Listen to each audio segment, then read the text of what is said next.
Hi, everybody. Thank you so much for joining us. Today it is my pleasure to be talking to Daniel Ricciardi. Did I say that right?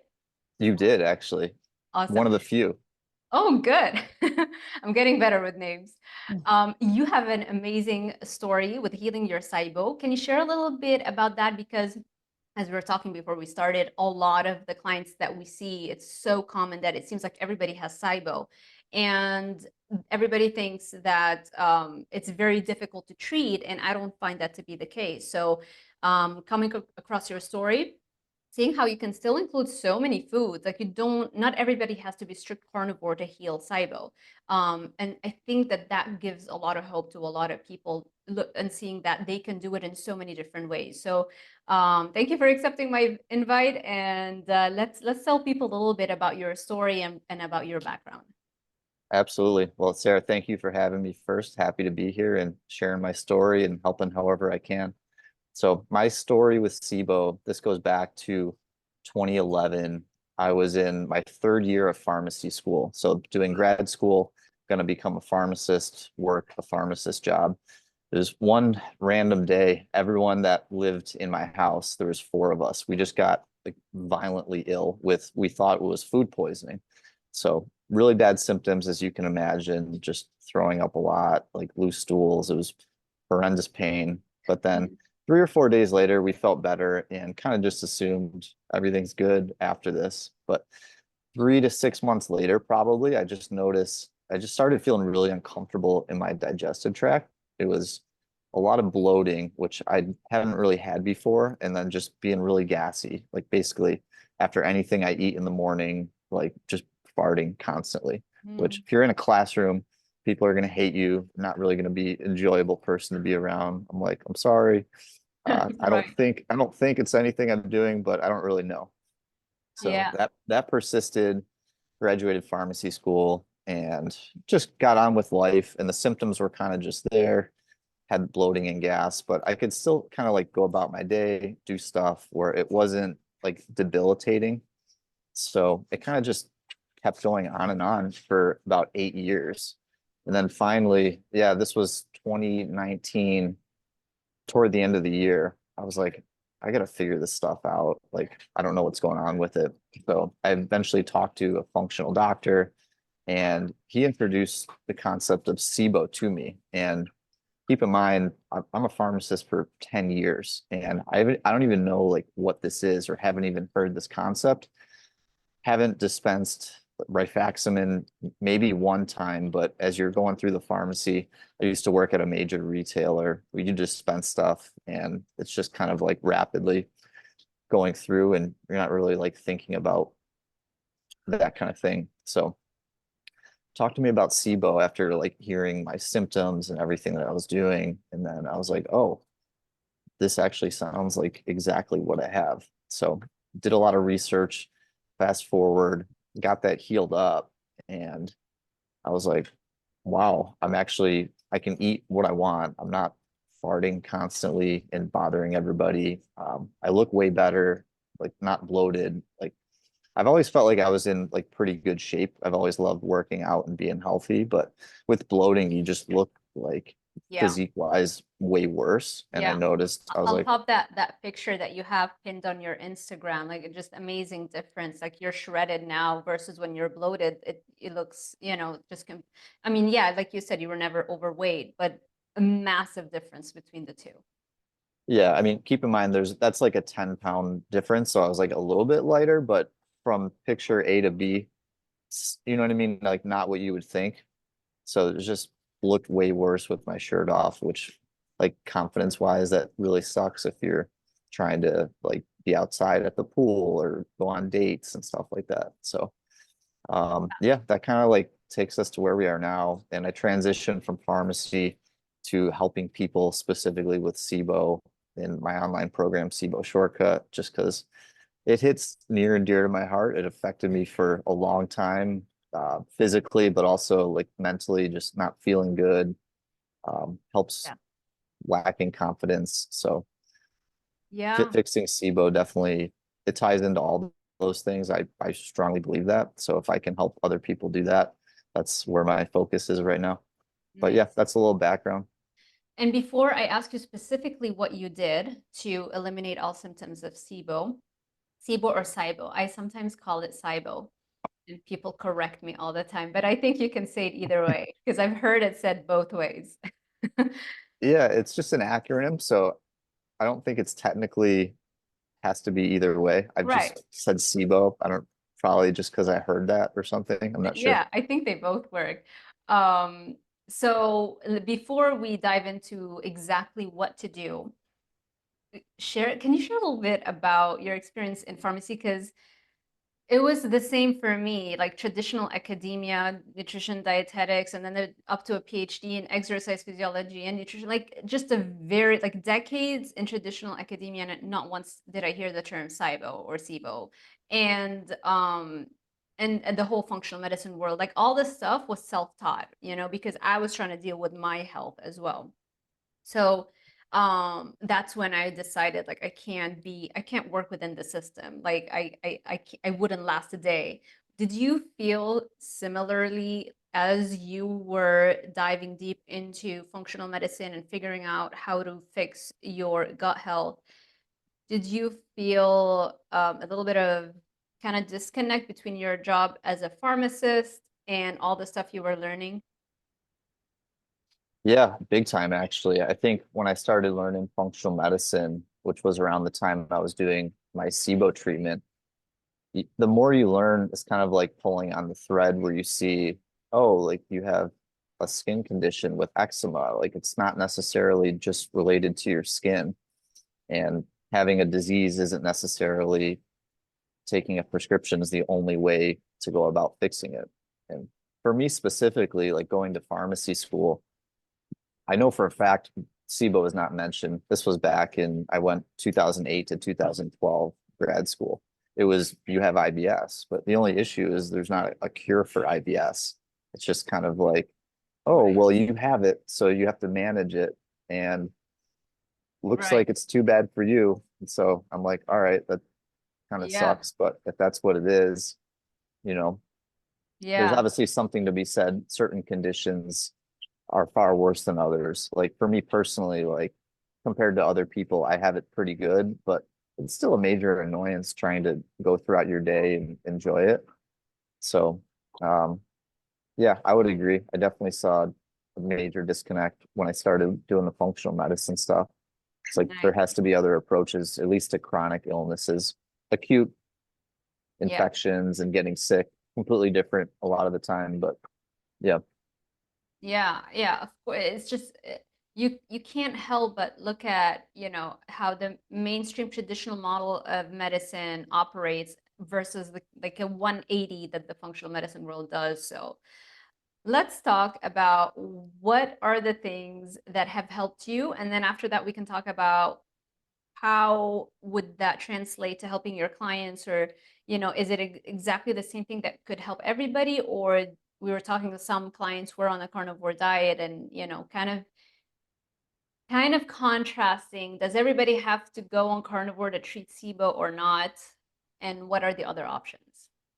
definitely. So in terms of treatments, I guess if I backtrack really quickly before, things that have helped, eating single ingredient whole foods. So whether it is carnivore or omnivore or whatever, eat stuff where there's not all these other random added ingredients that either can activate your immune system or be hard to digest. So that's really helpful. Meal spacing. So for me, I got SIBO from having food poisoning, which affects your gut motility. So in order to help with this, I've spaced out my meals by about 4 hours, which may be longer than you need to do. But before that, I was eating snacks like constantly throughout the day, Mhm. which can not be great for gut motility. But then in terms of treatments, obviously there's carnivore that we talked about. The other options are antibiotics, which are directly killing bacteria, as well as antimicrobial herbs, which work in a similar fashion. They're just not prescriptions that you have to go get from the pharmacy.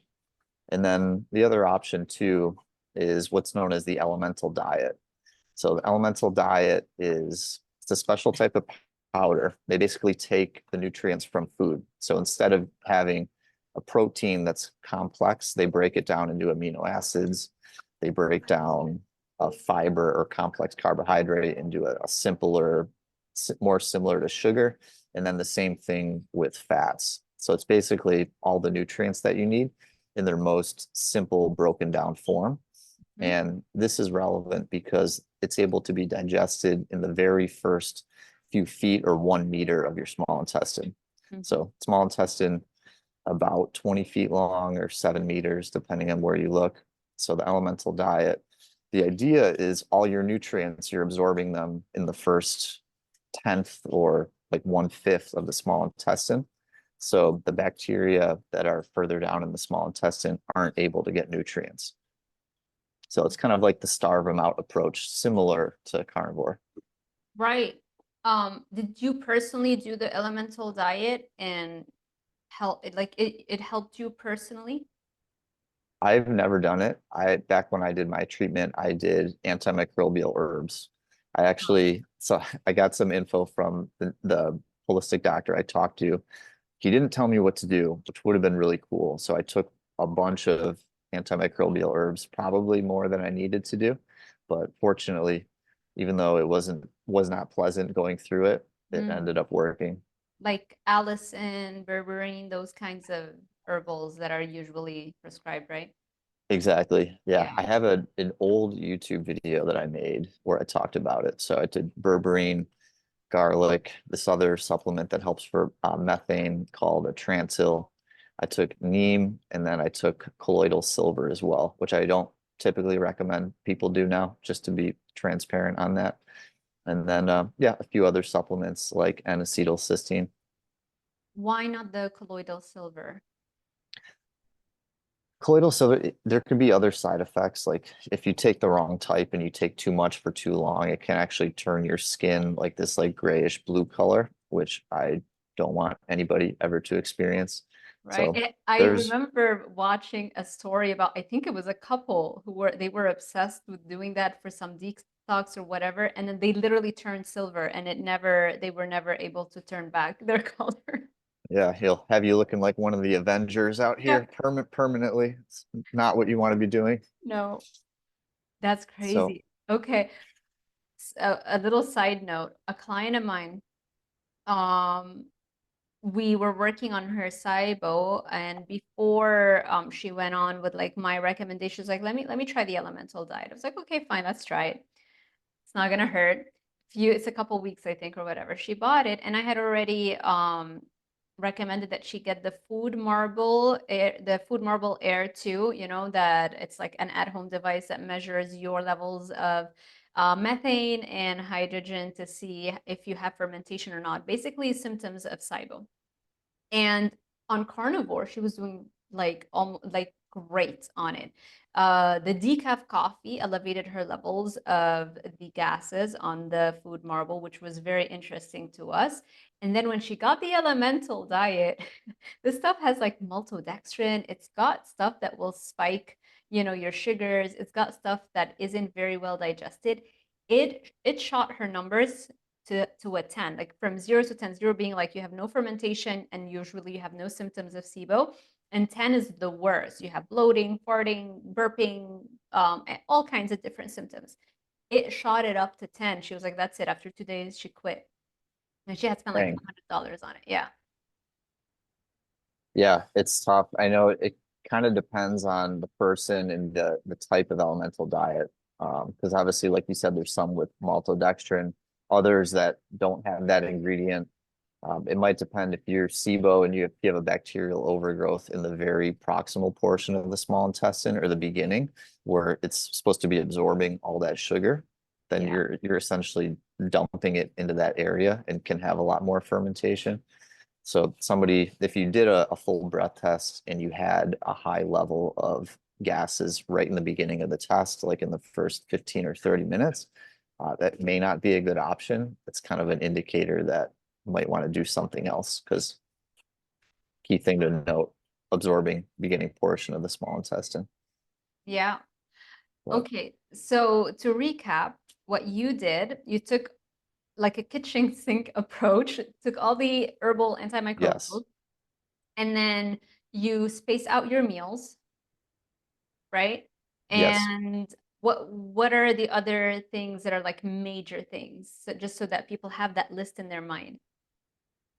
For the treatment, that was the main stuff. I would say try if you have constipation, which is more common with methane, try as hard as you can not to be constipated because that's going to make you feel way worse. And it's also going to keep the methane levels higher. So doing things to support motility, like I took another supplement called iberogast, which is a combination of herbs that's meant to stimulate the muscles and nerves in the small intestine to push the food throughout so that helps with gut motility. What is the name of the supplement? It's called Iberogast, Iberogast. Okay. Is that, I know you formulated one. Is that the one that you formulated or is that a different one? It's not the one I formulated. Thanks for asking. My supplement's called Bloat Blocker. So this one, it's mainly helpful for basically what it does is it forms a protective shield over the lining of the small intestine. Mhm. And this helps heal leaky gut and pull those cells back together. And it helps prevent bacteria from growing in that area of the small intestine. And you recommend that people take it along with their SIBO protocol or after their SIBO protocol?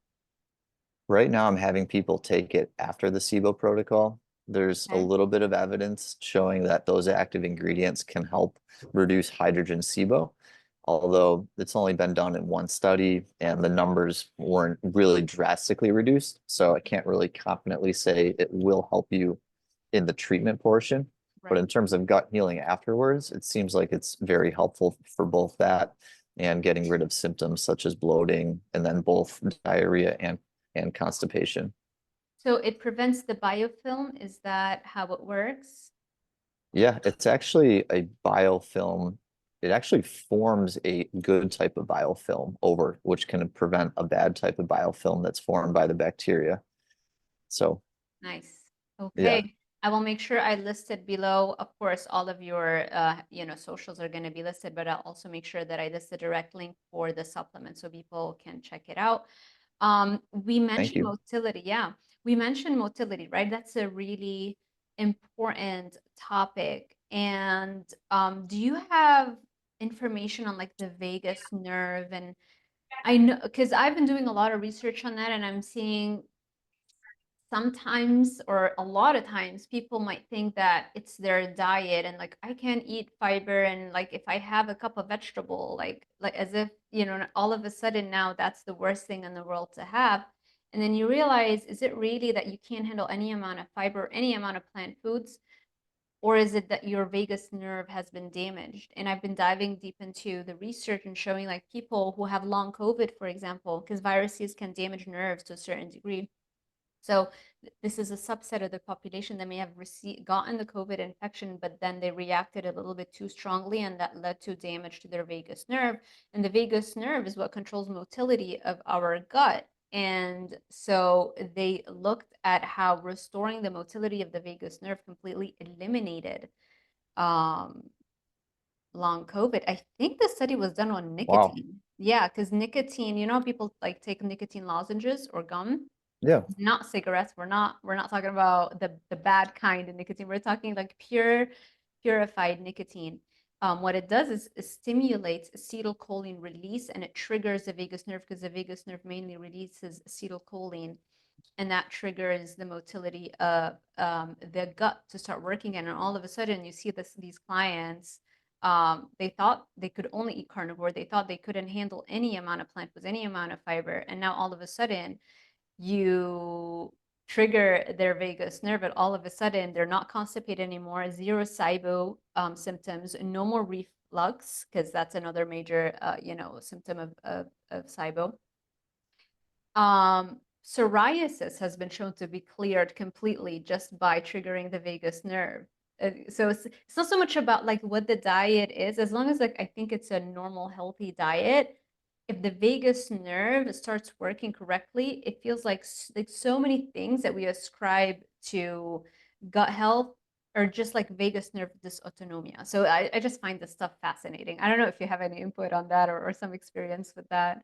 Wow, that's pretty incredible. Right. I would definitely like to read more about that, I'll send you the nicotine and study. any other ways. Yeah, because I'm always looking for information on that.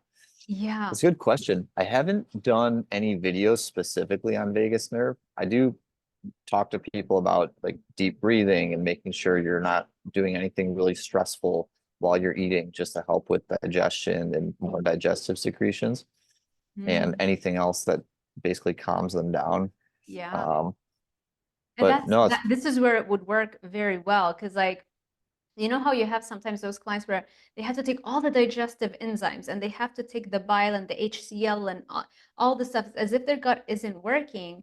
And it's just that the vagus nerve is sluggish. Something happened to the vagus nerve. Maybe they overate carbs and sugars, and that can damage, lead to neuropathy, can damage the vagus nerve.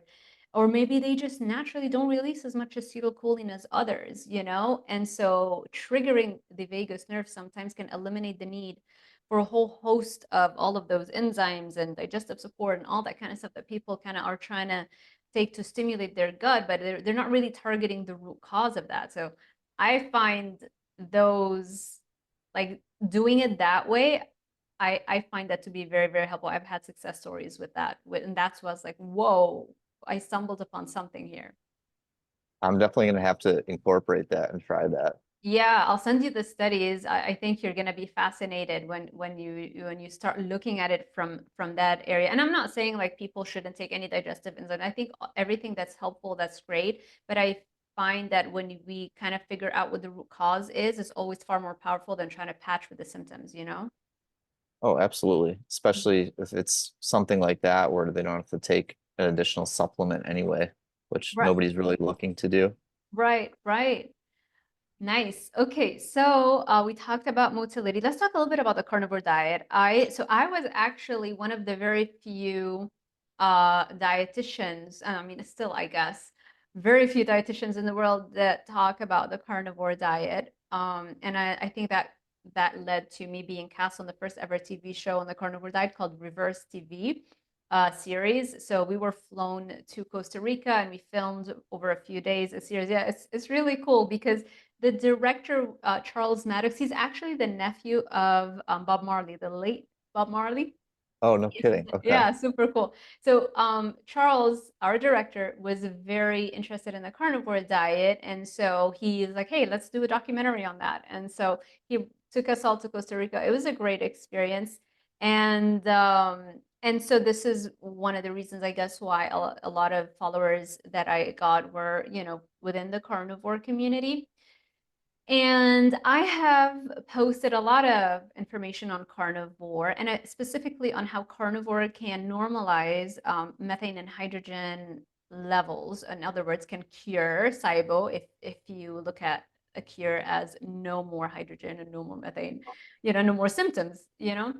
So I know that that works, but I am not sure that this is the only way to go about it because clearly I've had success stories with people now they can eat fiber and it's just so much easier for them to drop weight because instead of eating, you know, like instead of having one dish that has just animal foods, which is high in fat usually and it's like very calorically dense, it's just so much harder to get enough like the volume is very low for the amount of calories in on a carnivore Mm, diet. So people are struggling with weight loss. So if they can eat veggies, especially veggies, yeah. they can lose weight so much faster. And so I noticed that we're having so much more success that way with my clients, but especially because they can do it now, at least for a short period of time. Doesn't mean I'm saying, oh, vegetables are the best thing. I think the jury's still out because plant toxins do exist, and at least theoretically, um, I am a little bit on the fence with that. You know, I used to say the carnivore is the best, the most optimal human diet. I'm not so sure about that, especially now that I've seen so much success with people looking at just triggering, you know, the vagus nerve and there are just so many other things that can influence powerfully our health when we think it's just a diet, but it has nothing to do with the diet, you know? So I say all of that to see what is your experience been on the carnivore diet or like your clients on the carnivore diet and SIBO? Yeah, that's a good question. I think the first thing that comes to mind, I want to mention just carnivore diet or like supplements or anything. I I try to think of stuff as like tools, like regardless of what it ends up being, like maybe it's one thing, maybe it's a combination of four things. Like the keys, you just want people to feel better. You want to help them. I want to help them. Like whatever ends up being the best combination of stuff that works for them, like that's great. You know what I mean? We just want to get them from A to B where they're feeling good. So, my experience with carnivore with clients has been, I would say, decent. I think some people like they'll find they'll have reduction of symptoms pretty quickly. Other people, it seems like they're doing it and there may be some other root cause that hasn't been addressed why they're not feeling better. So I would say I've never done the carnivore diet myself, and I wouldn't say I'm as knowledgeable on that as a treatment for SIBO specifically than the other three methods. But I would say it's been decent. And according to like the one major study that was done in Sweden, it has the potential to really lower hydrogen gases a ton, like over 100 parts per million in the people they looked at from doing 2 to 6 weeks of carnivore diet. So I think I mean, clearly it's a potential option for it. Yeah. That's one of the questions I was going to ask you later, which we could talk about either now or later, but just tips on like what you found people doing carnivore diet for SIBO and like what sort of Yeah. things seem to be helpful. I think the biggest problem is that it's effective, it works 100%. I think if somebody has SIBO and they go on a carnivore diet, the symptoms will go away. Now, the problem is that most people don't want to be restricted. And so adherence and compliance to a carnivore diet, that is the biggest problem. And the reason I'm so excited to talk about this topic is that I feel like it doesn't have to be this restrictive for everybody. Now, if you have no problem sticking to a carnivore diet and you're like, I am fine eating a ribeye every single day for the rest of my life, as long as it keeps my SIBO symptoms gone, then that's great. That might be our optimal human diet. I mean, at least historically, if we go back, we hunted and ate large fatty animals. We evolved during an ice age, right? Did we have a little bit of plant here and there? Probably, but in very small amounts, and definitely not the plants that have the amount of sugar that current produce has. So I think theoretically it makes sense that if you go a little bit more in that direction, I think it might be the healthiest, and that's great. The problem is that the environment we're living in, we have to adapt to the new environment as opposed to just kind of be so dogmatic and it's like I'm never ever gonna have a slice of cake ever again in my entire life, or I'm never going to have a bag of popcorn in a movie theater ever again, or I am, and this is like heresy in the carnivore community, because it's like very dogmatic. It's like meat is best. You eat nothing but meat, and anything else, it's like you're just addicted to those foods. You just want to keep on eating them. And I think that diet is not everything, diet is great, but I don't think it is like the only thing or the biggest thing that's going to dictate our health and our lifestyle. For example, I'm very passionate about curing aging. I do a lot of research, and I've interviewed a bunch of like CEOs of biotech companies that are working on cures for aging, and we're just doing so much headway in that, and this is something so exciting to me. So you contrast that with a carnivore community where it's just eat meat, live naturally, and be in touch with nature, and that are like talking about all this stuff and telling you like, why do you have makeup on? Why do you have these nails on? That's toxic. Doing it over a phone with EMF emissions. It's like they want so badly to go back to natural stuff, and that's great. And I'm not saying that's the bad, but sometimes you gotta be flexible and adapt to to the new things that we're having. And so if we look at anti-aging, the only thing that's going to cure that is not going to be a carnivore diet, and it's not going to be exercising every day. It's going to come from a drug or gene therapies or a combination, which they've already been doing that. So I'm very flexible. Like I like to look at the big picture. I think eating whole foods is very good, possibly closely animal based, the better. I think the more animal based, the better. Exercise is great. But also, you know, looking at the all of the technologies and the progress that's happening in medicine, because we can do things, we don't have to kind of be restricted to our genes. We can now get gene therapies like clotho and telomerase and all that stuff and people have done that, Hmm.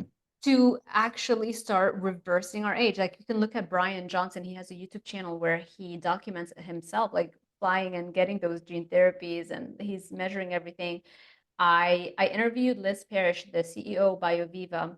It's an anti-aging company, and she also flew, because still they're making it a little bit harder here to run the trials here. So they're doing the trials offshore. But she was patient zero. She actually flew and she got herself injected with all of the gene therapies that her company developed. And that was like a decade ago. The woman is in her 50s. You look at her, she looks like she's in her early 30s. It's insane. Wow. And she's white skinned Caucasian, you know? So and there's no signs of aging. It's wild. Yeah. Do you think that that's gonna, like, how long can that last? You know what I mean? Because like obviously like people have to die at some point, but Maybe is it not. Maybe no? not. No, Oh, I because don't know. yeah, you should look up Dr. Aubrey de Grey. So you've got Dr. Aubrey de Grey and you've got Dr. David Sinclair from Harvard. But I listen a lot to Dr. Aubrey de Grey. He's founded a bunch of anti-aging foundations, and the presentations and the talks that he gives, it shows you how, just like a car that was restored to last 100 years when it was just built to last only 10 or 15 years, because of the maintenance and figuring out what are the damage points and how can we repair it and make it last longer and longer and longer. It's the same thing with the human body. It's just a bunch of systems, and they've already identified around 7 or 8. I think they're a little bit more than that, but 7 or 8 main targets for aging, and they're developing treatments for every single main target. Like for example, stiffening of the cellular membrane is one thing.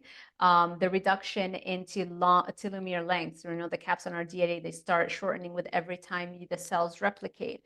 Yeah, the senescent cells or zombie cells, the accumulation of zombie cells. So how do you destroy those accumulated zombie cells? Because that can promote inflammation over time, because they just accumulate in the body, and it's better to just have them be removed completely from the body. Like those are like some of the major areas that of aging. In other ways, those are the main areas in which we age, and so we can target each and every one of them to slow down aging and eventually reverse it. They've reversed aging in mice already. Like if you look at Dr. David Sinclair, his work in Harvard, he's already reversed blindness. He's already reversed gray hair in mice and stamina. Wow.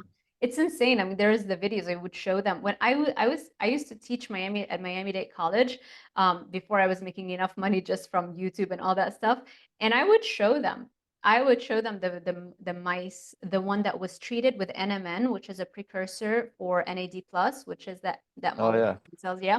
And the mouse, and those are twins, born on the same day. I don't know if they were twins or they were just born on the same day. And you look at them on a treadmill. One is you wouldn't know that it's old, you know, it's like it keeps going and going and going on the treadmill. It has no gray hair. It's acting like a youthful mouse. And then the other one is struggling and it's got gray hair and it's got wrinkly skin. And the difference is that one was given the NMN particle molecule and the other wasn't. It's wild stuff. Wow. Yeah, my head's spinning a little bit. I'm Sounds like I may obsessed have with stuff. endless years to figure it out though. If this is going at the right rate. It sounds like what? How many years? Sounds like I have endless years now to learn about it if I'm going to be doing it. I think once you go down that rabbit hole, you start realizing, um, I don't have to die as long as I make a goal and be intentional about following up on this research and hooking up with all those people so that we can get this treatments as soon as possible before it becomes, you know, super cheap and everybody's taking it, because that can Hmm. take a little bit longer time, and I can't risk dying before that happens. So that's the goal. Because why would we want to die? What, I'd like to have multiple careers, not just one. Yeah, I feel like I have so many questions on there. It's not something I feel like humans can wrap their head around fully. You know what I mean? Because it's so Yeah. new. Um, Yeah. I've but I it's see really I've cool though. right. The more you dive into that, the more exciting it gets because the more everything starts making sense. At the first time you hear the notion that aging is a chronic disease and we have the ability to cure it, it's like science fiction. But then what I do is like I keep drilling it into my students' heads every time I show up to teach them. It's like, okay, let's take a 10-minute TED talk or a 10-minute interview, and I just dose them until finally all the points make sense because it's just that people have questions. Like they don't know how are we going to get from point A to point B. But with education, you realize, oh, it's already been done in mice and I think in primates. Dr. David Sinclair, I think he's already about to publish, studies on primates. Oh, Liz Parrish, the one that I interviewed, the BioViva CEO, she was Yeah. the patient zero, right? I just discovered that they just published a paper in a very prestigious, I think, was it in Nature journal? I'm not sure. But like in a very prestigious scientific journal, they just published the results of one of their studies. It was done on mice, and they gave them the telomerase, basically gene therapy to build back up the length of their telomeres. Mhm. And the mice lived 41% longer. 41%, That's wild. right? Yeah, That seems, yeah. I mean, I feel like since forever, that's been like what people have been trying to do, like figure kind of that stuff out. It's been in like the movies and, right. everything True. like that. Ponce de Leon. And it is what I think everybody should be focused on. It's like it's so wild to me that all this money and all this effort is being poured into, oh, let's treat heart disease, let's treat cancer. It's like it's a sinking ship. All of those, Alzheimer's, Parkinson's, they are diseases of aging. We're just trying to put a band-aid on the symptom when we should be targeting aging because that's the root cause. There's a reason why Yeah. it's kind of, we don't expect a 20-year-old to have cancer or a stroke or a heart attack or Alzheimer's disease. We intuitively already know those are the diseases of aging. And so it's just so mind-boggling to me, especially you have all this money in the universe, like all these multi-billionaires. It's like, you're gonna die. You're not taking this paper with you. Like, what are you doing? Oh my gosh, like take that money. I mean, if you look at Dr. Aubrey de Grey's foundation, Sense Foundation, they're getting like $4 million a year only in funding, and they're getting amazing progress. Now imagine if you get $1 billion. I think that would cure aging. How many multi-billionaires are there? Elon Musk, his net worth is Yeah. what? Like I don't 200 know. billion? I think it's I 200 billion. I mean, what's the point of getting to Mars if you're not gonna live to be there?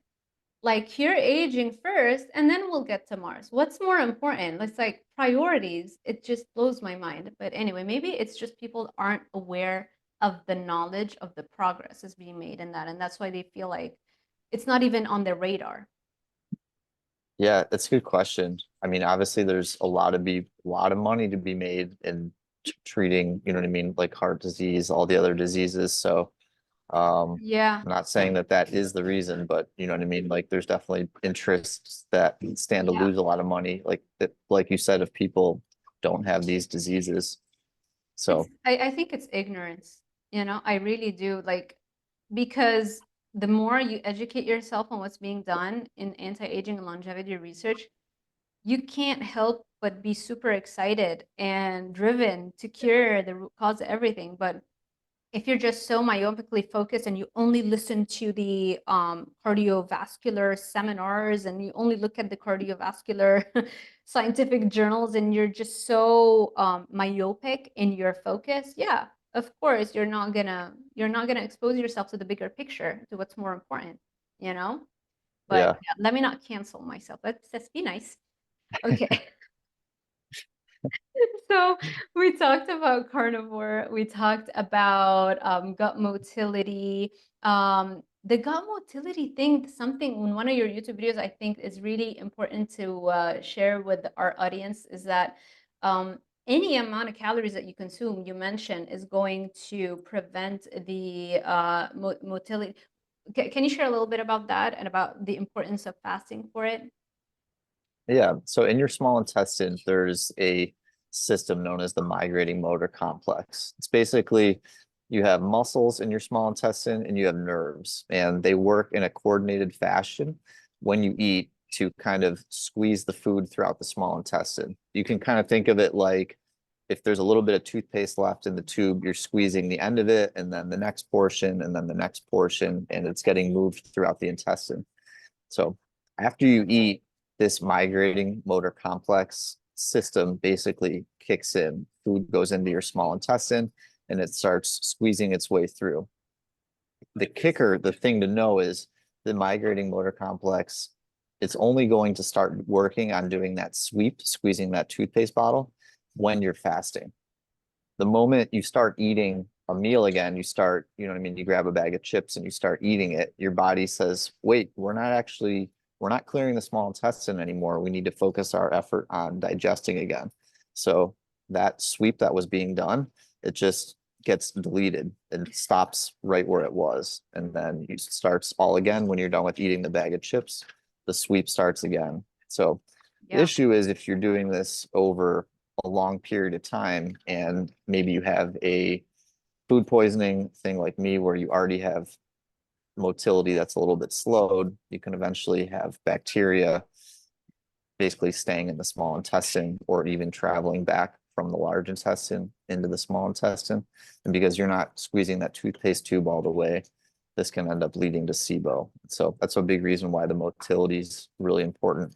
Yeah, and something you mentioned something even as artificial sweeteners that have no calories, but just the sweet taste can trigger some insulin release, and also that can prevent the migrating motor complex from occurring, right?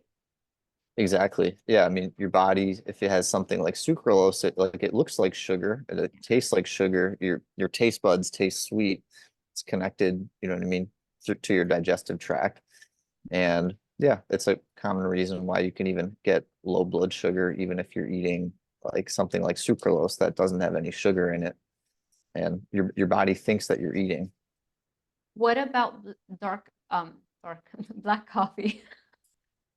Black coffee, that doesn't have any calories in it. To the best of my knowledge, I don't think the act of drinking, from what I've read, will activate it. Mhm. I have read stuff where if you were to chug like a liter of water really quickly, that may kind of trigger the response where your body thinks it's time to digest. But sipping something 0 calorie, water, black coffee, I've always been under the understanding, and from what I've read, that that doesn't affect it. Interesting. Okay, that's good for people who want to, do the fasting thing to allow more time for the migrating motor complex to actually have a chance to work. It's magic, but at the same time, it's hard to do it without an appetite suppressant like caffeine, you know? So, Yeah, I don't know if it's necessary for everybody to do, but if you do know or think you may have SIBO or like gut motility that's a little bit impaired, it may be something good to try. mm-hmm. And I usually recommend people have like a little bit larger meals. Like I only do three like decent sized meals a day now instead of snacks. So try Okay. to hold yourself over till your next meal so you're not hungry. And you mentioned you haven't had SIBO symptoms for 3 years now or more. Yeah, since January of 2020. So it's been like about 4.5. And how is your diet since in that period of time and you've been able to eat that diet and no symptoms, just so people can get an idea of what's possible? Yeah, I've been doing 3 meals a day. So I eat a lot of different types of meat, fish, eggs, vegetables. I usually cook all of them just because it's easier for me to digest them. But Mm, usually fruit like bananas, blueberries, fruit once or twice a day. Eat a lot of sweet potatoes, Greek yogurt, doing sourdough bread a lot. I wasn't doing Greek yogurt and sourdough bread until like this past year. That's a little bit newer, but I've just been feeling good and I like those foods a lot. So more protein rice. options. What about rice, What pasta? I don't eat gluten frequently except for sourdough bread. I just try to eat like really good quality. If I'm gonna have gluten, just try to have really good quality ingredients. I Got just don't eat pasta very frequently. Okay. And then rice, I don't know, maybe like once a month. It's not bad. I just like sweet potato more and usually eat that a lot. Right. And it has more fiber. And this, usually people are so terrified of fiber when they have SIBO because, we're told that it's going to ferment and a lot of people it will, but that's great to know that you can go back. If you choose not to do the carnivore diet, you don't have to just do the carnivore diet. Like you can eat a whole foods healthy diet and have zero symptoms. In other words, basically you're cured of SIBO. Absolutely. I'm not eating low FODMAP even the slightest bit. Like I eat a lot of fermentable stuff. And Nice. like keep in mind having some fermentation, it's normal for a healthy microbiome. Like it's not going to be zero ever. But Yeah. yeah, agreed. And okay, so that's your diet right now. Do you do cheat meals? Of course. Yeah. Tell us a little Yeah. bit more. Yeah. It's usually just whatever I'm feeling like, usually typically on the weekend. So like this weekend I'm traveling, for example. So what did I have yesterday? I had some pizza yesterday. It was yeah, pizza, burgers. And no Um symptom, just not even like symptoms for an hour, like nothing. I can like sometimes I'll feel bloated if I eat like really crappy and it'll Right. last like a day or two, but I know it's gonna go away if I just go back to what I'm doing because I know my gut is solid and it's not an issue. So it's not like a get out of jail free card where you can do like literally anything and feel great always. Like I can't eat pizza that's every not day and have zero symptoms. sounds sweet. I don't know. Wouldn't that be nice? Sounds great. Yeah. Right. Okay, cool. Um, And how often do but you do cheat meals? probably like two or three a week. Really? Wow, that's Yeah. often. Okay. Yeah. I don't know. Yeah, I I don't know. mean, so that's 3 meals, 3 meals a week that are not necessarily like the healthiest in the world. Probably. Yeah. Okay. Depends on the week. Sometimes it's one, but other times two or three. I don't really keep track, but Monday through Friday, it's usually pretty dialed in. And then weekends, Right. And sometimes not. do you track your like, macros and stuff on MyFitnessPal? I do just to make sure basically like I'm eating enough. I'm just trying to eat like in a maintenance calorie for my weight. Like I weigh about 160. So usually eat like 23, 2,400 calories. So Okay. just making sure I have enough protein. I've been doing it for a long time, so I can eyeball it pretty easily usually and Yeah. know in general. How's your workout? Workouts are a lot of lifting, usually like pretty high intensity, like 4 days a week, and then started doing more running just to try to get back to having some athleticism again. Used to play soccer in college, but it's been a while since I played sports. So I'm doing some like Sunday morning, usually running with some people. Okay. And yeah, that's the majority of it. Okay, so 4 sessions of strength training a week plus at least once a week of running. Not more than once. Once is good. Yeah. Okay, cool. Yeah. I love running. I do it every other day. I used to do it every day. There was a time when I would be running 13 to 16 miles a day. I was doing the Whoa. David Goggins. I was like, I'm gonna be the female Goggins. Oh my God. And it works, but then I was like, is this really what I want to do with my life? I have other goals. I want to do music. So, to do music and just do all, because I'm like going after 2 careers at 100 miles per hour. I'm doing half of my time is spent on creating content like this, like the sciencey stuff, because like for me, it's so easy for me to help people because I have, decades of experience in the nutrition sciencey stuff. And I'm a nerd, so I also like it's not just to pay the bills. It's also like I'm so curious. I want to know everything. I want to cure aging. I want to be the healthiest specimen in the crazy. I know.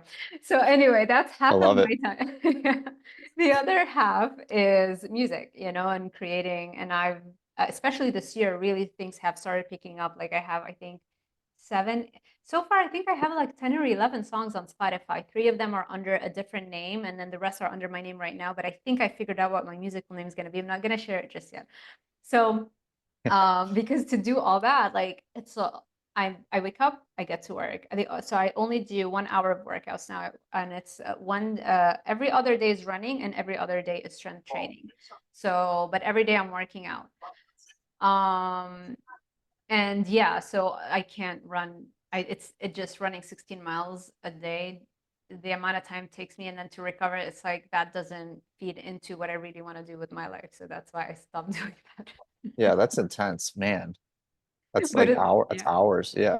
Yeah, it was like more about, like the mental performance and, becoming tougher and all that kind of stuff. But I feel I can still do that as long as when I'm training, I start counting when it hurts. So, that as long as I'm hitting PRs and I'm getting faster and I'm lifting heavier, I'm happy. That means I'm building, mental strength and raising my baseline dopamine in my brain, which is something I talk a lot about too. So, Yeah, absolutely. And yeah. just doing that in the past, I'm sure helped mentally just with going into music and your work right now too, just having that baseline. 1,000%. Yeah, because maintaining it is easy. It's like to get to that is where you have to put more hours, you know? Yeah. So great. Diet and your exercise. Do you take supplements? And if so, what? And also any like fitness related supplements like fat burners or nootropics? That's another major thing that I guess I wanted to ask you about. Yeah, I'm a little boring on the fitness supplements. I take creatine before working out, just 5 grams daily, and every day actually, just for like the mental benefits of creatine as well, just being able to focus and energy and stuff like that. So take that. I take magnesium every night before bed.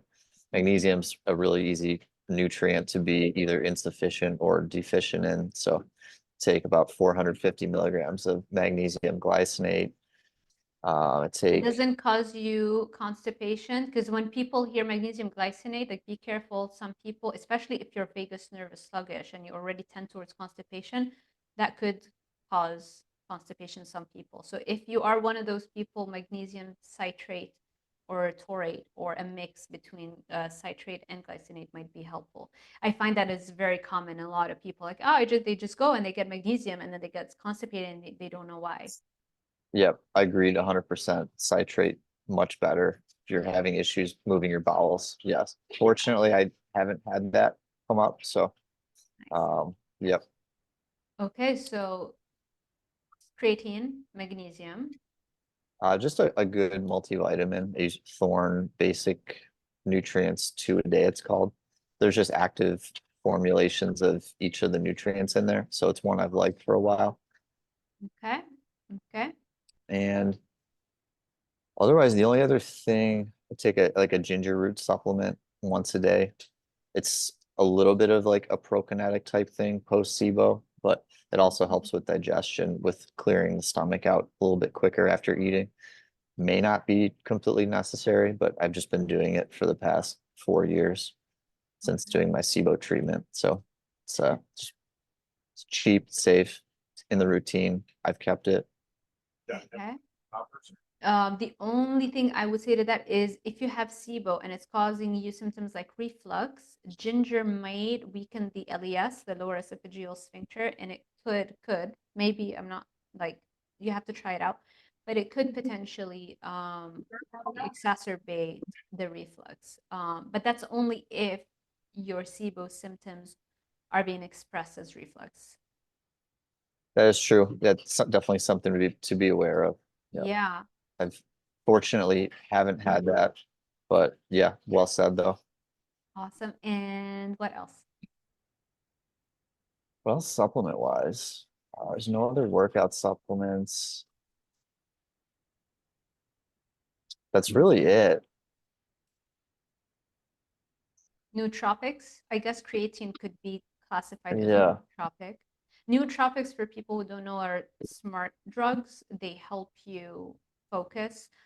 We talked about Oh, nicotine earlier. That's one of them, for example. It stimulates the vagus nerve, but it basically triggers acetylcholine release in also your brain and it helps you focus.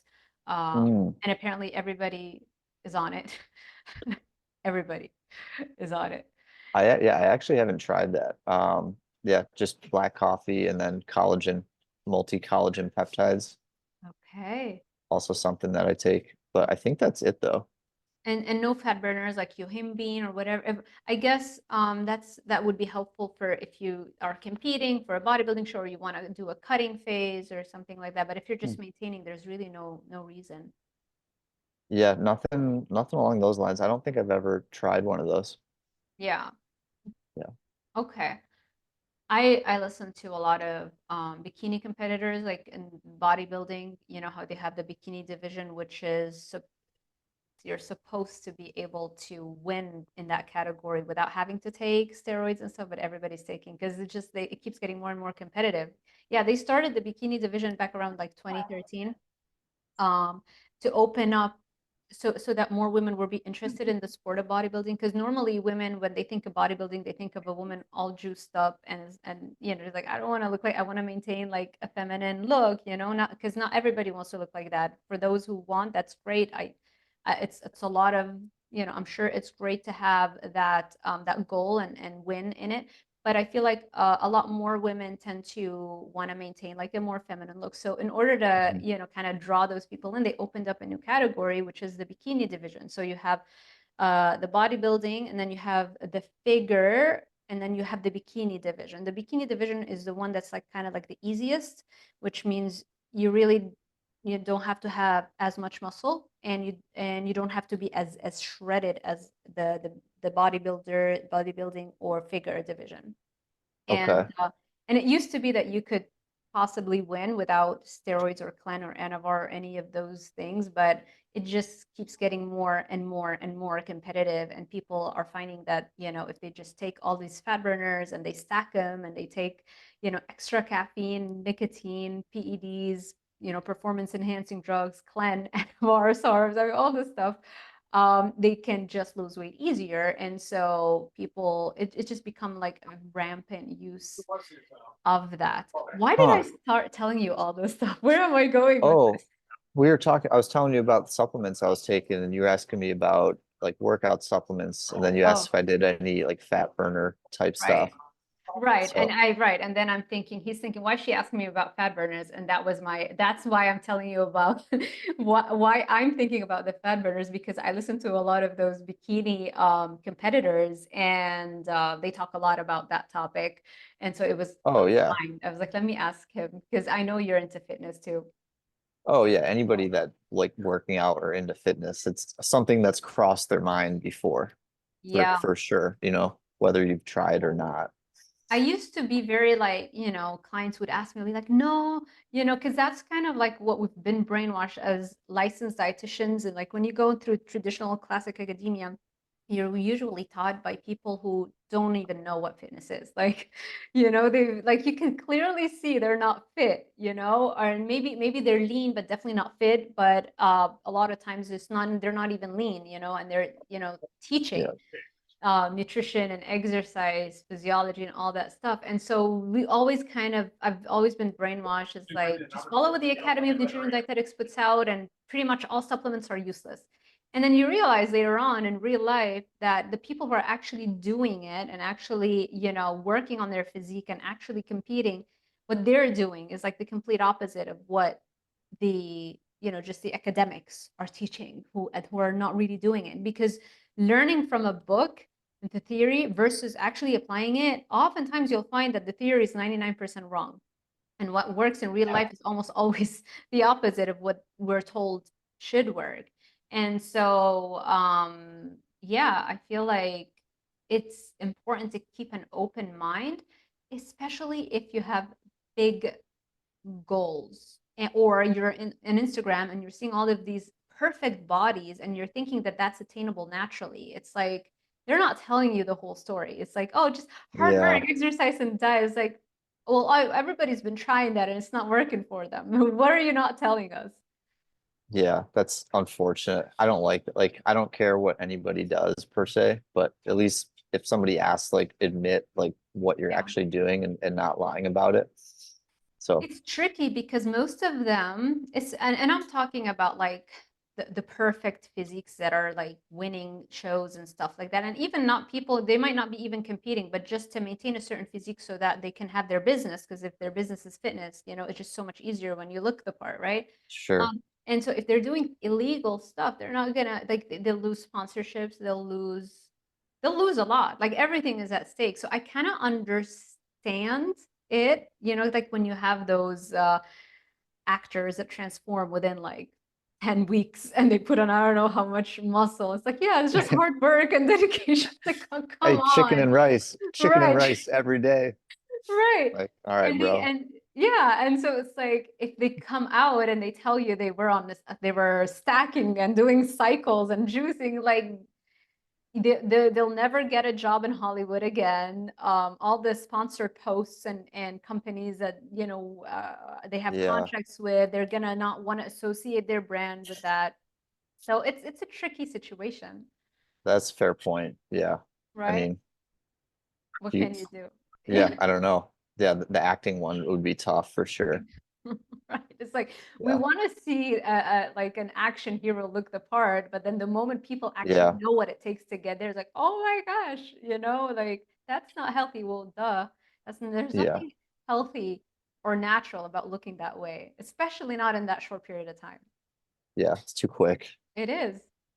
But yeah, and I think it's good that we're talking about it, and like the more people, it's just good to have to set realistic expectations. I think for people to understand like what is realistic if I choose to be 100% natural forever. Like just adjust your expectations because just don't compare yourself to somebody who's doing all the stuff, and there are risks that they're taking to look that part, and some you know like it just don't compare yourself to that person if you're unwilling to take that risk. Yeah. It's easier said than done. You know, people are on social media swiping something they care about and seeing somebody that looks significantly better than they do, or maybe just how they want to look. And Yeah. um, yeah. Yeah, it's you can't help but compare. It's just, you know, Oh, for sure. I don't know how like if you're a teenager in this day and age, imagine you being 12, 13, 14 and you're on Instagram. That like there's no way this isn't causing massive issues for little girls, you Yeah. know? Yeah. So, yeah. Anyway, let's not end it on a sour note. Thank you so much for sharing your success story. I'm so happy that it worked for you and it works for a lot of clients. And I know for my clients as well, like it's great to do carnivore if you choose to do carnivore, but if you feel like, oh my gosh, this is so hard and I'm struggling and I can't stick to it, there are so many other things you can do. And I just want to share this message of hope and no and just share with people that it's probably not the diet all the time. You know, it's probably the nervous system, like we said, the migrating motor complex and how, you know, we can control it. And there's so many things that we can do, and you can go back to living any lifestyle that you choose as long as it's generally healthy and there's hope there. Yeah, I can't agree more. I really appreciate you having me on and giving me the opportunity to talk. And yeah, I agree. I know when you're going through SIBO or digestive symptoms, like I had it for 8 years, like mentally it's really tough. And in that moment, it's hard to like think anything's possible to actually fix it. But like you said, yeah, it is very possible to get back to eating the wider variety of foods that you really enjoy. So Awesome. Where can people find you? How can they work with you? I will make sure I post all the links obviously underneath the YouTube video, but you know, if you can share a little bit how people can connect with you if they want to work with you one-on-one or just, you know, your YouTube channel. absolutely. Yeah, everything's just Dr. Daniel Ricciardi. So Dr. Daniel, then my last name, Ricciardi, Instagram, YouTube, Facebook, TikTok. And yeah, I have an online program called SIBO Shortcut. So it's basically a group where you get all my top protocols, recommendations, what to do for every instance and situation related to SIBO. And then I have a private Facebook group where I'm offering online support and live Q&As.